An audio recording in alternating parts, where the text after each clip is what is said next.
We're hopping in next to discuss the upcoming season. We Are Venom started October 1st, 2024. That was yesterday. And the premier card, the card that comes with the season pass, Agent Venom, 2 cost, 4 power. On reveal, set the power of all your cards in your deck to 4. Now, first thing I wrote was Cerebro. That's all I had to write, Evan Bevins. What do you got?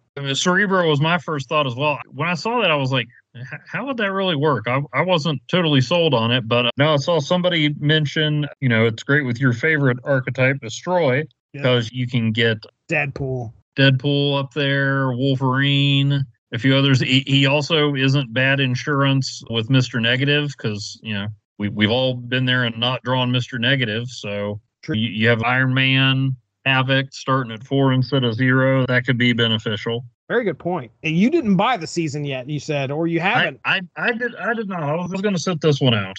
Okay. Well, this might be the first one that I do, and I'll report next month when we discuss things. One thing, we're going to enter an area where I know next to nothing about these characters, but just in case you're a casual Spider-Man fan who hasn't read a lot in the comics, Agent Venom is Flash Thompson. That's right. Yes, Agent Venom is Flash Thompson. He became Agent Venom, it was like in the late 2000s, 2010s, I think? Yeah, it was after the symbiote separated from Eddie Brock, hung out with the Scorpion for a while, and then the U.S. government had Flash, who was a soldier who lost both legs below the knee in not Vietnam now because of the sliding Marvel timescale. But yeah, so the symbiote fashioned prosthetic legs too, and Flash became a member of the Secret Avengers and the Guardians of the Galaxy. That's right, Agent Venom. Now you get to explain all of these symbiotes that we're going to be talking about here. I looked up one of them. I can do a couple. I know who our last one is. But I know who the first one is. The first one here is Scream. 2 cost, 2 power. When an enemy card moves, steal 2 power from it once per turn. So you can't do that more than that. And remind me, maybe I'm wrong here, is Scream the one that was hanging out with Carnage during Maximum Carnage, or am I thinking of something? No. Okay. You are thinking of Shriek. Shriek. That's right. Which is certainly understandable. Very similar name. No. Okay, so picture it. Sicily. No, I'm sorry. Picture it. Comic shops. 1993. Venom is the new anti-hero. He's like Spider-Man, but with teeth and drool. And, he's a bad dude, but we like him so much, maybe we're going to kind of make him a hero. What could be cooler than Venom? A meaner, nastier symbiote. Carnage. Who's like the Joker, but without the fashion sense. Then we have Carnage. There's another symbiote. This is crazy. What can they do next? Then we got Venom Lethal Protector, and there's more symbiotes. But one of them's different, Jesse. Oh, yeah? One of them has lady parts. A woman? Yes. Oh, my gosh. In Masters of the Universe, there was He-Man, the Man-at-Arms, who did machinery and stuff, Stratos, who could fly, Mechanic, who could stretch his neck, and Tila, who was a girl. I'm sure there is more to Scream's character than that, and then she has this crazy hair that even Medusa might be a little jealous of. And then, of course, there's her catchphrase right before she pounds her enemies into the pavement, where she looks them dead in the eye and says, "You like scary movies?" Come on. Wait a second. Okay, I may be getting some things mixed up. But I did drop a spotlight key, got her immediately, and have a pretty effective deck going with her now. Okay, yeah. I mean, clearly what you want to do is move your opponent's cards as much as you possibly can. Magneto, Polaris, Absorbing Man to do it again, Spider-Man. And today, as we are talking, the featured location is Asteroid M, which is just, that's cruel. That's cruel. Yeah.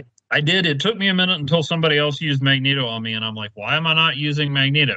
Wow. So didn't realize that Scream only did that once per turn, which is still effective. I also like to throw in Kingpin and Kraven, either on the same location or sometimes on different ones, just to take them down even more points. I was playing against somebody, I think it was only a 2-power card, but I got it down to -4 at one point. I did have Hercules in there for extra movement, but didn't quite figure it was worth it since Scream can only hit him once per turn.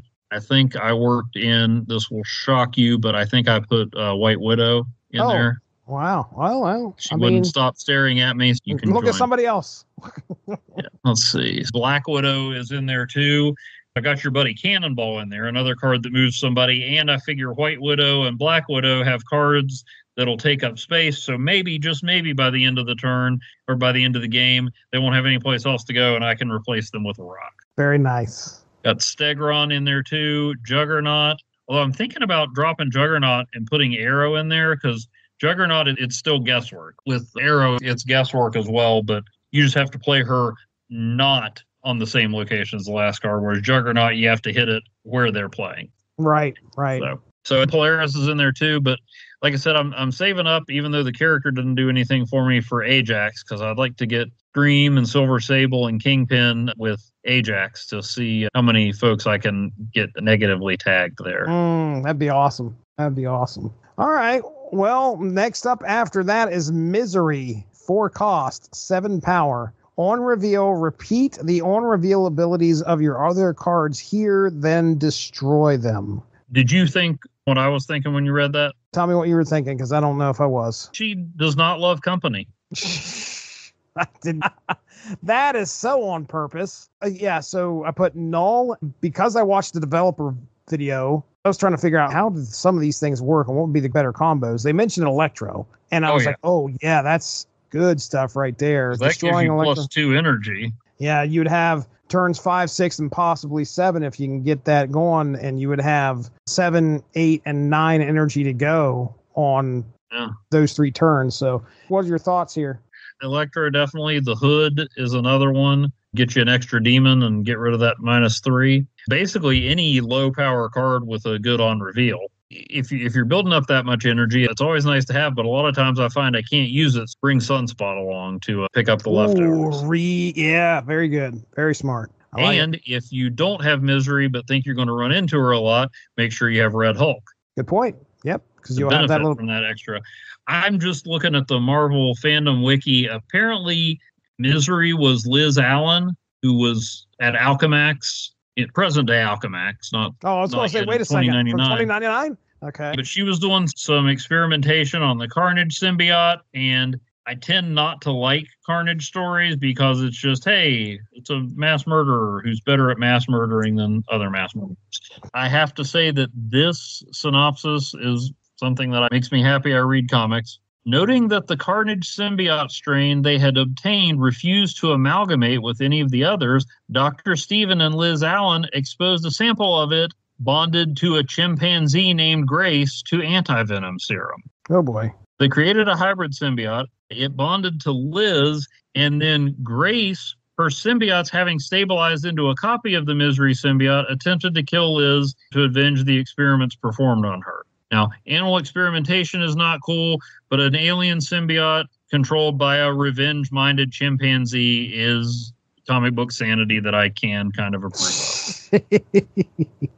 Apparently that wasn't all Liz Allen, a bunch of symbiotes bonded, but yeah, it came from Cult of Carnage, which the word cult and the word carnage is enough to make me go, maybe I won't read that one. Right. But all right. Yeah, that's who Misery is. Hang on. What? That was the ultimate version of Misery. In the Marvel 616, it's a symbiote that bonded to a lonely fan of an author who had an accident. Oh, jeez. Yeah. The civilian name is Kathy Bates. Kathy Bates. Yep. Yes, okay. Indeed. Moving on. All right. Moving on. You can edit that together so it actually sounds funny, right? Oh yes, absolutely. Scorn, 1 cost, 2 power. When you discard this, return it to your hand and give +2 power to itself and one of your cards in play. So initially I was like, wow, this sounds like it's going to be a good time. And when just before we were getting ready to record, I started going through my stuff and I was like, you know what? What would be a great combo for this? Long, Mystique, and Gambit. Gambit is hopefully eliminating cards on the other side while you are getting +2 to the card that's in your hand. Now, granted, you're probably not going to play that card, but it also gives it to one of your cards in play. So if that's happening over and over, I would assume it's going to give 8 power to cards that are out there on your side. while you're taking out cards on their side. I really think this one might be the one I go for this season. What about you? It does look pretty cool. I had no idea who Scorn was. Apparently, it was a symbiote that briefly worn by Shriek. Okay. Not to be confused with Scream. And then it was also a psychiatrist assigned to Shriek who got a hold of it. So maybe the fact that it switches hosts is part of what came into that mechanic. But yeah, sounds like a good addition to the Collectosaur deck. You're getting +2 to one of your cards and Scorn. May get +1 to the collector every time she comes back. Very good point. And then Colleen Wing and Silver Samurai are good ones to discard. Those low power ones might be good to run her with Dakin. Because, hey, if he gets some of that bonus and then you double it up with the Muramasa Shard, that's just another low power card to destroy. So, yeah, I can see you doing some cool stuff with that one. So, remember when we used to have the discussions on what characters are left for them to use? I don't think we would have ever landed on all of the symbiotes from these. I mean, granted, they're doing a good job using characters that are attuned to the season. Yeah. Every single, this one for sure would have been how we ranked our season, which we ought to do again. We're coming up on our 2-year anniversary doing this. Shortly after. I think it was in November. This month is the Snap anniversary. Right. This is definitely on theme. We are Venom and getting nothing but Venom-related characters. And a lot of them are, at least Scream is kind of pointed at taking down the move meta, the Spider Society, Spider-Verse, that's the word I was looking for, folks. So, and of course, you got Venom 3, for better or worse, coming out. No, it's not the subtitle. It's the subtitle is The Last Dance, but you got the third Venom movie coming out. Didn't really like Venom, did not like the second Venom. Kind of debating going to see this one in the theater. Tom Hardy is so good in a movie that otherwise does not appeal to me at all. All right. Next up, Agony. 1 cost, 2 power. After you play a card here, merge this with it. I feel like they were running out of stuff for all these cards to do because we get 1, 2, 3, 4, 5, 6, 7 cards this season, counting the premier card that comes with the season. So this one was like, after you play a card here, merge this with it. It does not seem too impressive. It's like a 1 cost chimichanga, and a chimichanga costs 0. But then again, you can't get a chimichanga unless you get that location, so it's pretty rare. Is there some kind of a combo or something I'm missing here? You play it first. You could make your Cerebro or Mystique a 2 power. Or the Hood, it would still be a -1, but then you bring Marvel Boy along. I used Marvel Boy quite a bit again this season. Oh, did you? You could do something with that, or with a zoo deck, or you're trying to fill up a bunch of locations. It's just an extra 2 points that doesn't take up a space. And it's only 1 cost. In some of the Gilgamesh decks I've done, you want as many cards boosted as possible, but some of the cards that boost other cards don't boost themselves. Maybe you play her, then you play a Koye on her, and then you got 1 more boosted card. So, I mean, yeah, it's not going to, probably not going to win you a game or anything, but, an extra 2 points, I've had some crazy ties that I'm like, how on earth did it work out exactly like that? So every little bit helps. You got a good point there. It does come down to just a single point sometimes, or 2 points. I can dig that. Then I was looking Agony up on the fandom wiki, and after I did all that about, they made a girl symbiote. Wow, because that's the only way there were 2 girl symbiotes. Agony was the other. Agony was? Okay. Yeah. But I mean, she was monotone. Her hair is not that, I don't know. But I'm looking at a picture of her, and her name's Agony. Even though she's a fictional character, I probably don't want to tick her off. How low do we have to go on the list to get characters that I have never heard of or saw and totally forgot? Exactly. Now I'm seeing links. There's a lot more other symbiotes, and I don't even think we've gotten to the one that merged with a dog. I forget his name. Well, after this is Toxin. 2 cost, 1 power. On reveal, return your other cards on here to your hand, and +2 for each returned. So yeah, this is collector all the way, in my opinion. You use this with collector. Anything else that's sitting there that you could have? It'd be nice to have maybe play Grandmaster and have her do it on the other one, give everybody +2. But yeah, that was my thoughts. What are your thoughts? Yeah, kind of like a a combination of the Beast and the Collector. Get him back in your hand is good for Devil Dinosaur. You get to play him again. Get Silver Sable out there twice, White Widow, Black Widow. You want it to be pretty low cost. I mean, heck, you could even... I like the Beast idea. Imagine having 3 cards down there. You lay out Beast. I don't know what it could be. Beast is a 3 cost, right? Or is he 2 cost? 3 cost? He's 3. Okay, so you play 3 1-cost cards. By turn 3, you lay out Beast. Get them all down to 0. Lay them all out again, but play Toxin. And now return them back to your hand with their 0 cost with the 2 power. Lay them out there again. No, wait. Lay them out in the middle lane. And then turn around and Grandmaster Toxin into the middle lane and return him back to your hand with another +2 power. So now you have 3 cards in your hand. If Collector's out there during this whole time, I don't know if you'll be able to math once again. I don't know if I could do it in my head as to how the turns would all unfold, but you get those out there, you get them back, get them out there again, get them back. If you could do that 3 times somehow, I know you could probably pull it off twice, but you have 0 cost cards with +4 on top of whatever they have, which would be pretty cool. But anyway, I'm trying to think of the logistics, but you could do it twice with the help of Symbiote Spider-Man. Maybe get him out there, clear everybody out, get Spider-Man out there, activate him, do it again. I don't know. You could get, and just playing Symbiote Spider-Man on him gives you a 14. But I guess if he can't throw anybody else back to your hand, that's unnecessary. He looks fun. I agree. He was actually the offspring of Carnage, and he bonded with a cop initially. I met him in HeroClix. I don't think I'd ever seen a comic with him, but he was a prize I wanted a HeroClix tournament.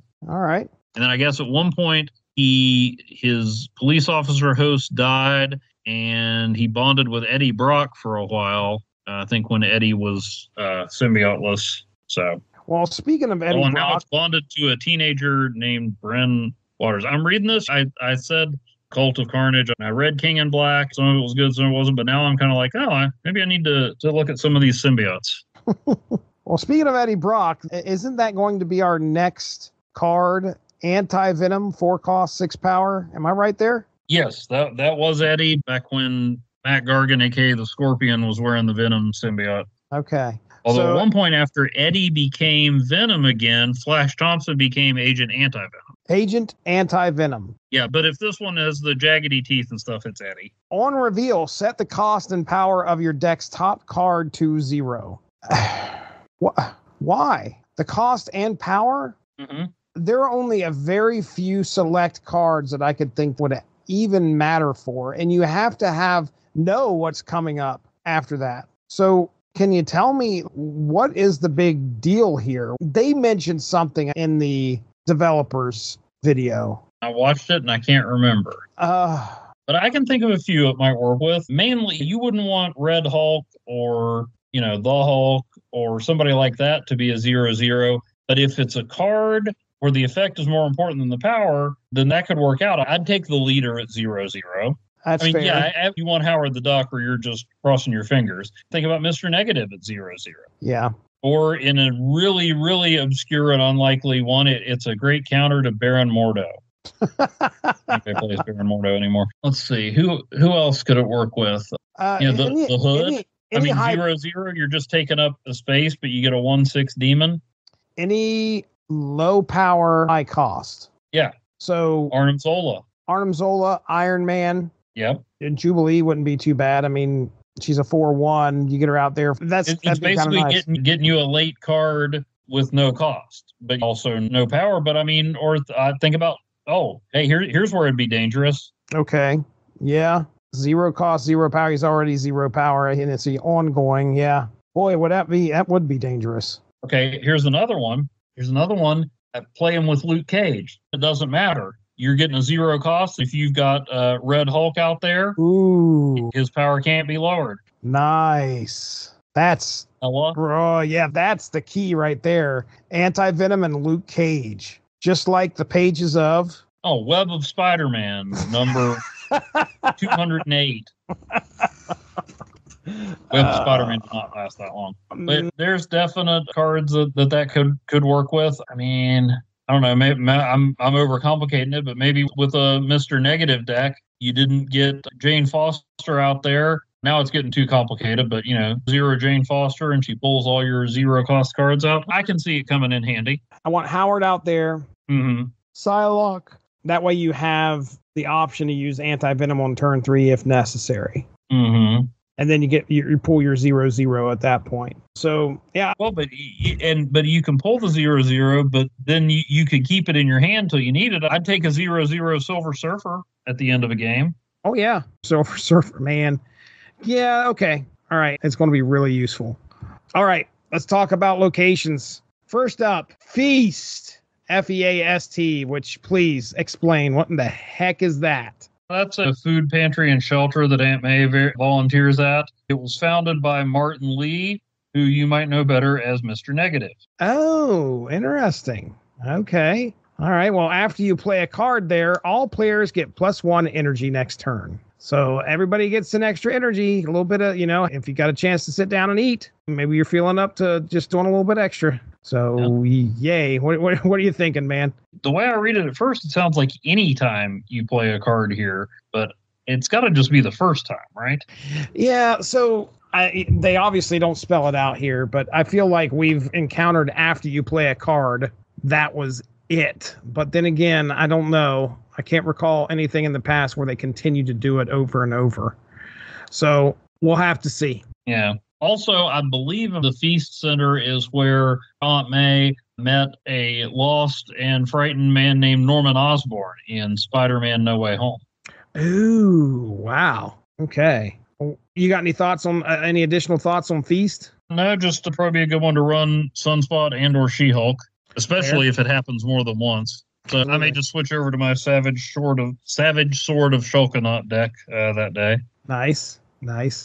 All right, and then the last location they have listed here is Our Lady of Saints. When your revealed cards fill this, merge them into a symbiote. So this is interesting. I mean, I think that the big thing you would want to do is possibly throw stuff on the other person's side. Depending on what they're playing, you could throw wrenches into their schemes if they got ongoings, or especially if they got ongoings. And make sure to have Shang-Chi along with it, because let's just say, they're packing some pretty big high power stuff, and you're able to throw use debris, and it merges this big symbiote. You can take them out with one punch and have Absorbing Man there to carry it on over. I put down Goblins, Legion, Debris, Gambit. Gambit's going to be able to take out that one card possibly. Mm-hmm. What are your thoughts?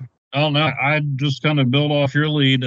White Widow, Viper to send something unwanted over there, Annihilus, maybe Quake to if they're loading up somewhere else to bounce it over there, or maybe Jean Grey, make them load everything up there. Of course, you'd have to do that for yourself too. But I like the Jean Grey idea though.